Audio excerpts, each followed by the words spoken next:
ప్రేమ ఎంత గొప్పదంటే మనుషులందరికీ ఆయన ప్రత్యక్షపరచుకోవాలి. మన ఆశలు ఏంటంటే, ఇప్పుడు నేను అడిగాను అనుకోండి, మీరు పరలోకంలో ఉండాలి, మీకు ఎంతమందికి ఆశలు ఉన్నాయంటే అందరి చేతులు ఎత్తారు. నేను ఉండాలి, ఆశలు ఉంటాయి. కానీ ప్రియసులారా, ఆశలు చాలు. ఆశలు ఉన్నందువల్ల ఏమంటున్నాడు తెలుస్తున్నా, నీకు ఆశించినప్పుడు నేను దర్శిస్తాను. మోషే దేవుని ప్రార్థించినాడు, మిమ్మల్ని చూడాలని అడిగాడు. ఏమన్నాడు తెలుసా, మోషే నన్ను చూసి నేనడు బ్రతకడయ్యా అన్నాడు.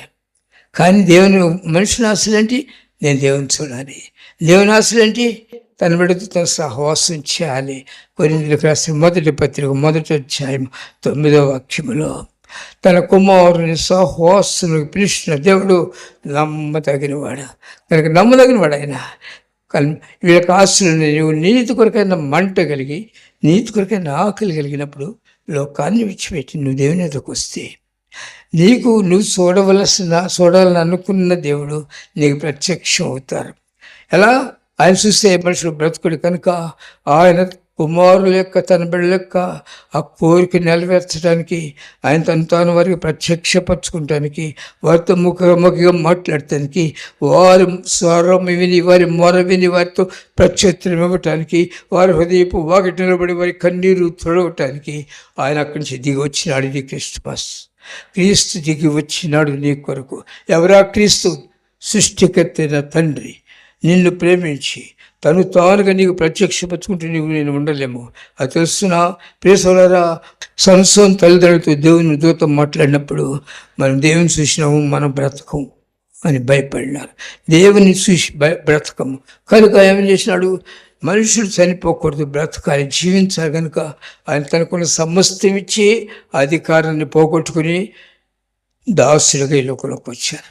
దాసులుగా ఈ లోకంలోకి వచ్చినప్పుడు ఆయన వెంబడించి ఆయన బిడ్డలు ఆయన మాట వినాలి. ఆశ కలిగి వచ్చాడు అక్కడికి. అది మీరు చూడగలిగితే యెహోషువ 4వ అధ్యాయంలో 4వ వాక్యంలో వ్రాయబడినది, ఆయన సమరయ మార్గమున వెళ్ళవలసి వచ్చును. ఏమండి, ఎక్కడికి? సమరయ మార్గమున వెళ్ళవలసి వచ్చేందుకు అక్కడ ఒక చెడిపోయిన వ్యక్తి ఉన్నది. లోకపు ఆశతో, శరీరాశతో, ధనాపేక్షతో నింపబడి తన శరీరం పాటు చేసుకుని సోదరులారా ఆయన దిగి రావాల్సి సమరయ పట్టణానికి వెళ్ళవలసి ఎందుకు చూసినా అక్కడ ఒక పాప ఉన్నది. లోకపు ఆకలితో, లోకపు ఆశలతో నింపబడి లోకానుసారంగా సంపాదించుకోవాలి, లోకాన్ని స్వతంత్రించుకోవాలి, శరీరాన్ని పోషించుకోవాలి. ఆశతో తన శరీరాన్ని పాడు చేసుకుంది. దప్పికి తిరగలేదు. ఏ మనిషి లోకములో సంతోషించాలంటే అతనికి సంతోషం దొరకదు.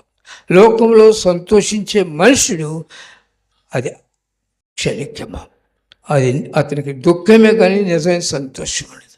ప్రేసోదరా, ఆశించవచ్చు. ఈ మారు మనసు పొందవయా, నీకెందుకు ఈ లోక ఆశలు? సాతాను దిమ్మరిస్తాడు తెలుసుదా? దేవుడిని దీవిస్తాడు, సాతాన్ని దిమ్మరిస్తాడు. నువ్వు నీతి కొరకైనా ఆకలి లేక లోకాశలు ఆకలింటే ఏదో ఒక దిమ్మన దెమ్మరింపబడతావు తెలుసా? ఒక దినం దెమ్మరింపబడతావు, ముందుగానే కాదు. ఎందుకు తెలుసునా? మీకు తెలుసునా? వేటగాడు వెళ్తాడు, నూకలు తల్లుతాడు, వాళ్ళు వేస్తాడు, కూర్చుని చూస్తూ ఉంటాడు. ఏమడొస్తాడా, ఏ పక్షి వచ్చిందా, ఏ నూకల కోసం ఆశించి పడిపోయిద్దా, పట్టుకుని మెడక యుద్దామని పట్టుకోగానే నూకలు ఆశించి ఆ పక్షి దిగిద్ది, వాళ్ళు పడిపోయి తీసి మెడేసి బుట్టలు వేసుకుంటాడు. ₹70 అది. ముందు ఆశపడతాడు, ముందు కొంత వేస్తాడు, కొంత పెడతాడు, వస్తామంటే తర్వాత చూస్తే ఏమీ ఉండవు. అయితే ప్రియ సహోదరుడా, తండ్రి అయిన దేవుడు నిన్ను దర్శించాలని వెతుకుతూ వచ్చినాడు.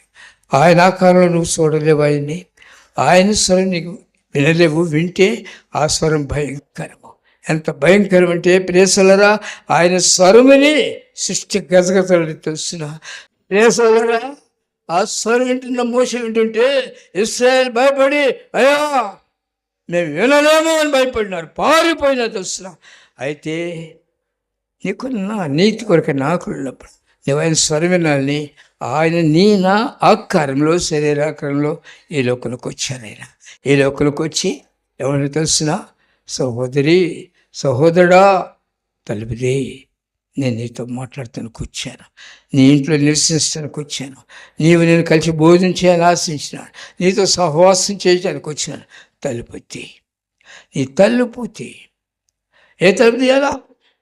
దీనుడు కావాలి లేవు, సాత్వికుడు కావాలి లేవు, నీ స్వభావం అంతా మార్చుకోవాలి లేవు. నాతో నీవు వచ్చిన నువ్వు నూతన స్వభావం కావాలి. ప్రభు వచ్చినప్పుడు ఏం చెప్పారండి? ఎవరితో చెప్పాడు? ఎవరితో ఏం చెప్పాడు? అందరికీ ఏమో చెప్పాడు? కాలం సంపూర్ణమైనది, దేవుని రాజ్యం సమీపిస్తుంది, మారుమనసు. ఇంకొక ఆయనకి చెప్పాడు. ఏం చెప్పాడు? ఇంకొక ఆయనకు కూడా చెప్పాడు. అందరికి చెప్పాడు, ఒక్కరికి చెప్పాడు. ఏం చెప్పాడు? నికోదేముతో అన్నాడు, తిరిగి మనుషులు జన్మించవలను. నువ్వు దేవుని రాజ్యం ఉండాలని చేయాలా? తిరిగి జన్మించాలంటే నీ లోకాశలు మానే, లోకపు ఆకలి మానే, నీతి కొరకైన ఆకలి తప్పులు కలిగి జీవించు. నీతి కొరకు ఆకలి తప్పులు కలిగి జీవించుతంటే నీ హృదయం నాకు ఇవ్వు, నేను నీతో వస్తాను, నిన్ను బాగు చేయగలను. ఆయన ఎందుకు వచ్చారు తెలుసిన? ఆయన కొరకు, నిన్ను బాగు చేయ కొరకు. ఎఫ్ఎస్సీలకు రాసిన 5వ అధ్యాయం రాయబడి ఉంటుంది, కావున మీరు ప్రియులైన పిల్లల వలె దేవుని పోలి నడుచుకుని మరి క్రీస్తు మిమ్మల్ని ప్రేమించి పరిమళ వాసనగా ఉండుటకు మన కొరకు తన్ను తాను దేవునికి బలిగాను అర్పణగాను ప్రేసలుగా దేవుడు అంత ప్రేమమ్మయుడు నశించిపోయి నిన్ను నన్ను రక్షించుకుని తిరిగి తీసుకుని వెళ్ళి మహిమలో కూర్చోబెట్టాలి. అయితే ఎంతవరకు లోకంతో నింపబడి కంపు కొడుతున్నాం. చేపలు పడుతుంది, చేపలు కంపుతూ ఉంది. వారి ఇల్లు చేపలు కంపే, వారి శరీరం చేపలు కంపే, వారు నిలబడితే చేపలు కంపే. మీకు తెలియదు. నేను వెళ్ళాను, ఆ స్థలానికి దేవుడు నన్ను పంపించాడు. వెళ్ళాను, ఆ చేపలు బట్టి జాలర్ దగ్గరికి వెళ్ళాను. ఓ దైవం బట్టి చనిపోవటానికి సిద్ధంగా ఉన్న ఒక మనిషి ఉంటే నా దగ్గరికి వచ్చారు, అయ్యా మా మనిషి చనిపోతుంది, మనసు మీద చివరి గడియల్లో ఉంది, మీరు రెండయ్యా ప్రార్థన చేయాలి.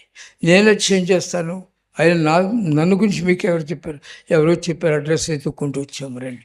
శనివారం వచ్చారు, ఈరోజు నేను రాలేను, నాకు సాయంకాలం ప్రార్థన ఉంది, రేపు ఆదివారం ప్రార్థించుకుని మీ దగ్గరకు వస్తానని చెప్పాను. మాట ఇచ్చిన తర్వాత మాట నెరవేర్చాలి. దేవుని బిడ్డను గుర్తుపెట్టుకొని తప్పకూడదు.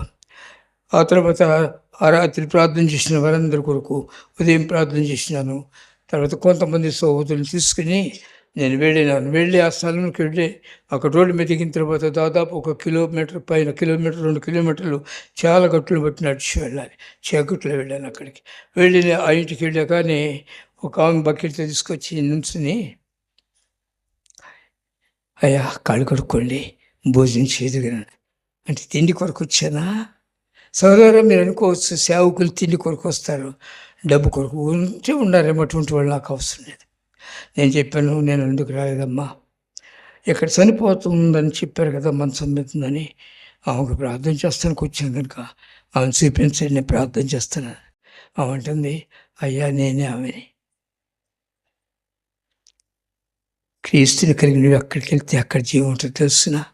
నీలోంచి ఆ జీవోచ్చల నదులు వారికి ప్రవేశిస్తాయి. అదేంటమ్మా, మంచం మీద ఉన్నావు చచ్చిపోతున్నాను అన్నారు కదా. వాస్తవం అయ్యా, నేను మంచం మీదే ఉన్నాను, చనిపోవటానికి చివరిలో ఉన్నాను. కానీ రాత్రి వారు మీ యొద్దకు వచ్చిన తర్వాత మీరు ప్రార్థన చేశారు, నేను బాగయ్యానయ్యా. ప్రియ సోదరుడా, నిన్నంతా ప్రేమించినాడు.